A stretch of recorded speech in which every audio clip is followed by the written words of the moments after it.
الذین استجابوا للہ والرسول من بعد ما اصابہم القرح۔ اب یہاں اصل میں جو آیات آ رہی ہیں اس کے بارے میں دو قسم کی روایات ہیں تاریخ کی۔ ایک تو پختہ واقعہ یہ ہے کہ حضور صلی اللہ علیہ وسلم نے جب یہ پتہ چل گیا کفار چلے گئے، اب جو بھی کچھ ضروری کام تھے وہ کیے، جو بھی شہداء تھے دفنایا، پھر اچانک آپ کو خیال آیا کہ یہ کفار چلے گئے ہیں، لیکن ہو سکتا ہے انہیں اپنی غلطی کا احساس ہو کہ مسلمان جو ہیں اس وقت تو یوں سمجھیے کہ وہ بالکل اس حالت میں تھے کہ ہم ختم کر سکتے تھے کہ دوبارہ نہ آ جائے، سیکنڈ تھاٹ نہ ہو۔ تو آپ نے فیصلہ کیا لوگوں مسلمانوں چلو تعاقب کرو تاکہ انہیں معلوم ہو جائے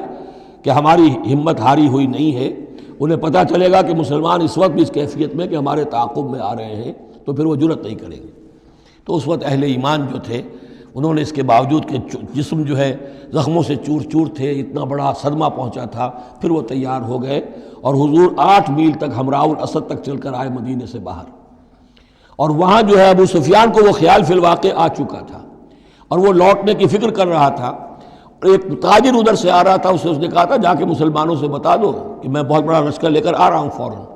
تو آ کر انہوں نے کہا بھی، لیکن اس کے بعد انہوں نے کہا کہ جو بھی ہو سو ہو، جو اللہ کا حکم ہے اس کے رسول کا حکم ہے، ہم تو کمر کس کے آ گئے ہیں۔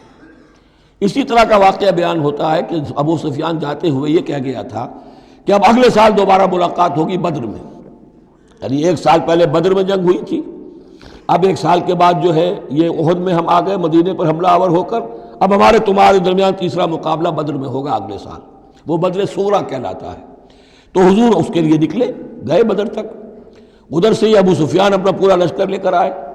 اور اس مرتبہ پھر وہی کیا کہ کچھ لوگوں کے ذریعے سے ہراسمنٹ پیدا کی، خوف پیدا کیا کہ لوگوں کیا کر رہے ہو بے وقوفو، وہ قریش تو بہت بڑا لشکر لے کر آ رہے ہیں، بہت بڑا لشکر لے کر آ رہے ہیں۔ تو اس کے جواب میں مسلمانوں نے وہ صبر والے کلمات کہے جو آ رہے ہیں۔ تو یہ دونوں یہ الفاظ جو ہیں، یہ آیات دونوں پر منطبق ہو سکتی ہیں۔ الذین استجابوا للہ والرسول من بعد ما اصابہم القرح، جن لوگوں نے لبیک کہی اللہ کی پکار پر اور رسول کی پکار پر اس کے بعد کہ انہیں چرکے لگ چکے تھے، زخم ان کے جسم زخمی تھے۔ للذین احسنوا منہم واتقوا اجر عظیم، یقیناً ایسے محسنین اور متقین کے لیے بہت بڑا اجر ہے۔ الذین قال لهم الناس ان الناس قد جمعوا لكم، جنہیں آ کر خبردار کیا تھا اور جن کو خوف دلایا تھا لوگوں نے کہ دیکھو لوگ بڑی جمع ہو گئے ہیں، بڑی قوت بڑی جمعیت آ رہی ہے، فخشوہم، ان سے ڈرو، فزادہم ایمانا، اس سے ان کے ایمان میں اور اضافہ ہو گیا۔ وقالوا حسبنا اللہ ونعم الوکیل، اور انہوں نے کہا اللہ ہمارے لیے کافی ہے اور اس کا سہارا سب سے اچھا سہارا ہے۔ فانقلبوا بنعمت من اللہ، ابو سفیان کو جب پتہ چلا کہ محمد تو ہمارے تعاقب میں آ رہے ہیں تو انہوں نے عافیت اسی میں سمجھی کہ وہ پھر سیدھا مکہ کی طرف رخ کر لیا، اور یہی معاملہ ہوا ہے کہ بدر صغریٰ جو دوسری مرتبہ وہ بدر میں آنے کا، جب اس نے سنا کہ محمد الرسول اللہ تو اپنے پورے ساتھیوں کے ساتھ آ گئے ہیں، تو کوئی کنی کترا کر اور طرح دے کر نکل گیا، مقابلے میں نہیں آیا۔ فانقلبوا بنعمت من اللہ، تو وہ لوٹ آئے اللہ تعالیٰ کے انعام سے، نعمت سے، وفضل، اور اس کے فضل سے، لم یمسسہم سوء، کوئی برائی ان کو مس نہ کر سکی، کوئی تکلیف نہیں پہنچی، آزمائش تھی وہ اللہ نے کر لی۔ واتبعوا رضوان اللہ، انہوں نے تو اللہ کی رضا کی پیروی کی۔ واللہ ذو فضل عظیم، اور یقیناً اللہ تعالیٰ بڑے فضل کا مالک ہے۔ انما ذالکم الشیطان یخوف اولیاء، اے مسلمانوں یہ شیطان ہے جو تمہیں ڈراتا ہے اپنے ساتھیوں سے، وہ چاہتا ہے کہ اس کے جو ساتھی کفار ہیں، حزب الشیطان ہے، وہ اس کا خوف تمہارے اوپر قائم کر دیں۔ اور ایک معنی اس کے یہ بھی لیے گئے ہیں کہ شیطان کی اس تخویف کا اثر انہی پر ہوتا ہے جو اس کے ولی ہوتے ہیں، جو اولیاء اللہ ہیں ان پر شیطان کی طرف سے اس قسم کی وسوسہ اندازی کا اثر نہیں ہوتا۔ ذالکم الشیطان یخوف اولیاءہ، وہ ڈراتا ہے تمہیں اپنے دوستوں سے، یا ڈراتا ہے اپنے دوستوں کو جو شیطان کے ساتھ رشتہ رکھتے ہیں، جو اس کی باتیں سنتے ہیں، انہی پر اثر ہوتا ہے شیطان کی طرف سے اس قسم کی وسوسہ اندازیوں کا۔ فلا تخافوہم، تو تم ان سے مت ڈرو، وخافونی، مجھ سے ڈرو، ان کنتم مؤمنین، اگر تم مومن صادق ہو۔ ولا يحزنک الذین یسارعون فی الکفر، اور اے نبی یہ لوگ جو کفر کے معاملے میں اس قدر سرگرمی دکھا رہے ہیں، بھاگ دوڑ کر رہے ہیں، وفد جا رہے ہیں ادھر سے ادھر، یہودیوں کے وفد جا رہے ہیں مکے کہ آؤ چڑھائی کرو، ہم اندر سے تمہاری مدد کریں گے، اب یہ جو یوں سمجھیے جسے آج کل آپ کہتے ہیں کہ بڑی ڈپلومیٹک ایکٹیویٹی ہو رہی ہے اس وقت، ادھر ادھر جو پھر رہے ہیں، تو اے نبی اس سے آپ کوئی رنجیدہ نہ ہو، کچھ نہیں ہوگا، یہ سارا جو ہے وہ سیلاب کے اوپر کا جیسے جھاگ ہوتا ہے، اس کے سوا کچھ نہیں۔ وَلَا يَحْزُنْكَ الَّذِينَ يُسَارِعُونَ فِي الْكُفْرِ، جو لوگ یہ چلت پھرت دکھا رہے ہیں کفر کے لیے، اے نبی اس سے آپ رنجیدہ نہ ہوں۔ إِنَّهُمْ لَن يَضُرُّوا اللَّهَ شَيْئًا، وہ ہرگز اللہ کو کوئی نقصان نہیں پہنچا سکیں گے۔ يُرِيدُ اللَّهُ أَلَّا يَجْعَلَ لَهُمْ حَظًّا فِي الْآخِرَةِ، یہ تو اللہ کے اس فیصلے کا ظہور ہے کہ اللہ نہیں چاہتا کہ ان کا کوئی حصہ آخرت میں ہو۔ وَلَهُمْ عَذَابٌ عَظِيمٌ، اور ان کے لیے تو بڑا عذاب ہے۔ إِنَّ الَّذِينَ اشْتَرَوُا الْكُفْرَ بِالْإِيمَانِ لَن يَضُرَّ اللَّهَ شَيْئًا، یقیناً جنہوں نے ایمان ہاتھ سے دے کر کفر خرید لیا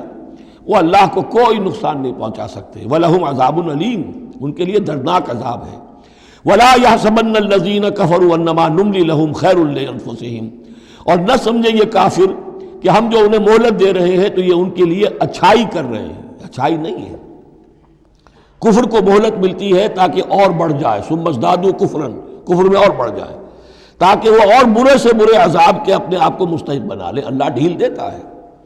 لیکن یہ نہ سمجھے وہ کہ یہ ڈھیل ان کے حق میں اچھی ہے۔ وَلَا يَحْسَبَنَّ الَّذِينَ كَفَرُوا أَنَّمَا نُمْلِي لَهُمْ خَيْرٌ لِأَنفُسِهِمْ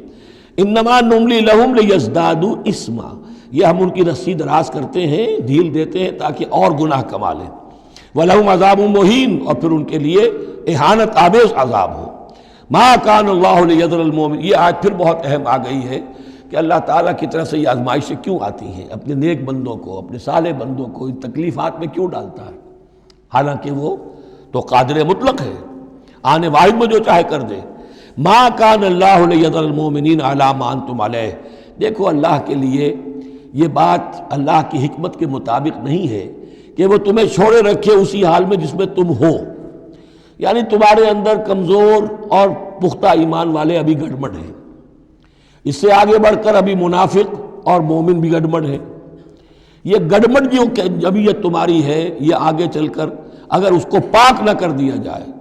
اس کے اندر سے یہ تمام ناپاک عناصر نکال نہ دیے جائیں، تو آگے کے جو اور مشکل کٹھن مقامات آ رہے ہیں، آگے تمہیں سلطنت روما سے ٹکرانا ہے، تمہیں سلطنت کسریٰ سے ٹکرانا ہے، ابھی تو یہ چھوٹی موٹی چیزیں جو ہو رہی ہیں درون ملک عرب، تو تمہارے لیے یہ ضروری ہے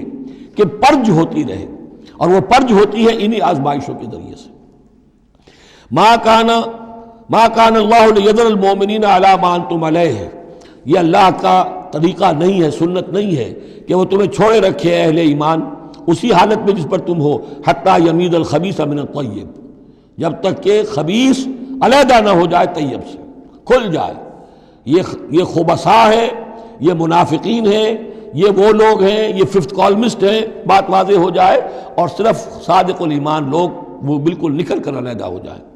وما کان اللہ لیطلعکم علی الغیب، اور اسی طریقے سے اللہ تعالیٰ کی یہ بھی طریقہ نہیں ہے کہ غیب کی خبریں تمہیں دے، لیکن اللہ یجتبی من رسلہ من یشاء، ہاں یہ معاملہ اللہ تعالیٰ نے کہ غیب کے حالات کی اطلاع دینا یہ اپنے رسولوں کے لیے رکھا ہوا ہے، جس کو وہ چن لیتا ہے رسولوں میں سے وہ غیب کے حالات بھی بتاتا ہے۔ وہ غیب ان کو از خود معلوم نہیں ہوتا، اللہ کے بتانے سے معلوم ہوتا ہے۔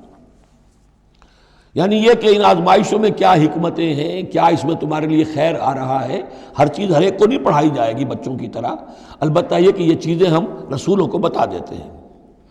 فآمنوا باللہ ورسلہ، تمہارے لیے طریقہ صحیح کیا ہے؟ ایمان پختہ رکھو اللہ پر اور اس کے رسولوں پر۔ وَإِن تُؤْمِنُوا وَتَتَّقُوا فَلَكُمْ أَجْرٌ عَظِيمٌ، اور اگر تم یہ دو شرطیں پوری کر دو گے، ایمان میں ثابت قدم رہو گے، تقویٰ پر کاربند رہو گے، تو تمہارے لیے بہت بڑا اجر ہے۔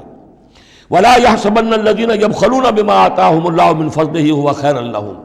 اسی طرح نہ سمجھے وہ لوگ کہ جو بخل کر رہے ہیں اس مال کے ساتھ جو اللہ نے انہیں دیا ہے اپنے فضل میں سے، کہ یہ ان کے لیے خیر ہے۔ ظاہر بات ہے جب جنگ احد کے لیے تیاری ہو رہی ہوگی، حضور نے کہا ہوگا کہ لاؤ بھائی لوگ اب کچھ پیسے دیں، کچھ مال و اسباب جمع کریں تاکہ اسباب جنگ جو ہے وہ فراہم کیے جائیں۔ اب جو ان میں سے غنی تھے، ان میں سے جن لوگوں نے بخل کیا، اب ان پر اشارہ ہو رہا ہے کہ انہوں نے بخل کر کے بچا لیا، وہ یہ نہ سمجھے کہ یہ کوئی اچھا کام کیا ہے۔ وَلَا يَحْسَبَنَّ الَّذِينَ يَبْخَلُونَ بِمَا آتَاهُمُ اللَّهُ مِنْ فَضْلِهِ، اللہ نے اپنے فضل سے انہیں جو کچھ عطا کیا ہے، اب اس میں بخل سے کام لے رہے ہیں کہ وہ ان کے لیے اچھا ہے۔ بل هو شر لهم، یہ ان کے لیے بہت برا ہے۔ سَيُطَوَّقُونَ مَا بَخِلُوا بِهِ يَوْمَ الْقِيَامَةِ، اسی مال کے توق بنا کر ان کے گردنوں میں پہنائے جائیں گے قیامت کے دن، جو بخل انہوں نے کیا تھا۔ وَلِلَّهِ مِيرَاثُ السَّمَاوَاتِ وَالْأَرْضِ، اور آسمانوں اور زمین کی وراثت بالآخر اللہ ہی کے لیے ہے۔ آج یہ تمہارے پاس ہے، یہ میرے پاس ہے، بالآخر سب کچھ اللہ کے لیے رہ جائے گا، ہم نہیں ہوں گے، ہمارے بعد کسی اور کا، پھر کسی اور کا، اور پھر یہ سارا مال و اسباب ہاتھ بدلتے ہوئے بالآخر میراث تو اللہ کی ہے۔ وَلِلَّهِ مِيرَاثُ السَّمَاوَاتِ وَالْأَرْضِ وَاللَّهُ بِمَا تَعْمَلُونَ خَبِيرٌ، اور جو کچھ تم کر رہے ہو اللہ اس سے باخبر ہے۔ یہاں وہ 18 رکوع مکمل ہو گئے، 6 رکوع جو غزوہ احد کے بیان میں تھے۔